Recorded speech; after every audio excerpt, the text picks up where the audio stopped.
Hari ni aku nak unboxing kamera terbaru yang aku baru beli. Baru je dapat, literally panas lagi. Hari ni 30 hari bulan Julai. Yang sepatutnya sebenarnya kamera ni adalah kamera yang dah dikeluarkan bulan lepas, bukan tahun lepas. Tapi tak tahu kenapa kat Malaysia masuk lambat sikit.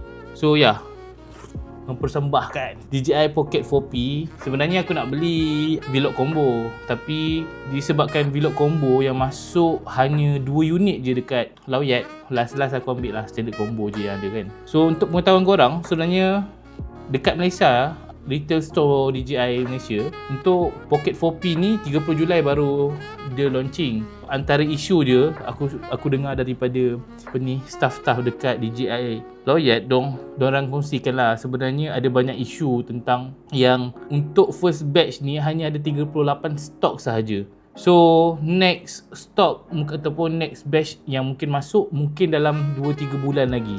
Disebabkan aku tak nak tunggu 2-3 bulan lagi, sebab aku nak pakai cepat, aku nak pakai kamera ni sebab senang. Dulu aku ada DJI Pocket 3, then aku tahu rumours pasal Pocket 4 nak keluar, aku jual. Dan aku ada juga Osmo Nano ni, baru beli juga, tak explore lagi. Tapi ini antara Pocket 4 yang pocket camera yang aku nanti-nantikan lah, sebab dia punya zoom 3 kali dan boleh lossless 12 kali zoom. Dan antara reason kenapa aku tak nak beli Insta360 Luna walaupun dah keluar lebih lama, salah satu sebab aku dah berada dalam ekosistem DJI sebenarnya. Kalau korang nampak, aku pakai mic pun, mic yang ada kat sini pun DJI. So aku ada DJI punya mic, dan aku ada beberapa, sebelum ni aku ada Pocket 6 tapi aku dah jual. Aku gantikan dan beli Nano. Dan disebabkan itu, aku rasa aku stick je pada ekosistem DJI, dan menyebabkan aku rasa better aku ambil Pocket 4P je. So tanpa melengahkan masa,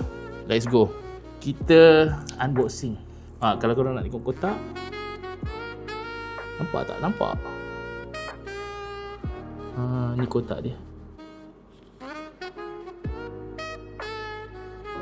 Alright. So ada juga bag. Okay, dalam ni kotak, ada stiker dan guide dan sebagainya lah, manual. So ini dia. Jom kita tengok apa ada dalam ni. Confirm lah kamera kan, takkan dalam ni ada benda lain. Lawa agak bag dia. So kalau korang beli Vlog Combo, dia ada 2 kamera, 2 bag lah sebenarnya. Tapi bag ni lagi function aku rasa. Okay, first kita dapat ini feel light. Ini dia punya extend untuk korang pakai tripod, tali tu, charger, USB-C, and then ada apa lagi? Ada kamera. Yalah, confirm lah ada kamera kan. Cuma problemnya pada kamera ni, aku rasa antara masalah lah, dia tak ada ni tau. Macam ni kamera ni kamera dia tak ada tempat cover. Dia macam ni je. So agak menakutkan juga bila kau letak dalam ni. Aku dah order cover ataupun case, bukan case lah, casing, tapi tak sampai lagi. Aku order kat Pindu 2 sebab waktu tu aku check dekat Shopee, dia tak masuk lagi. So ni dia. Betul lah, bergoyang juga, but feel dia sedap juga. Sekejap. Ni aku ada beli 2 ND lens dengan black mist. So kita boleh try dulu lah, aku alang-alang tu. So cara dia adalah, ni clip dia tau. Macam ni je. Korang just sengitkan ni, then buka. Senang.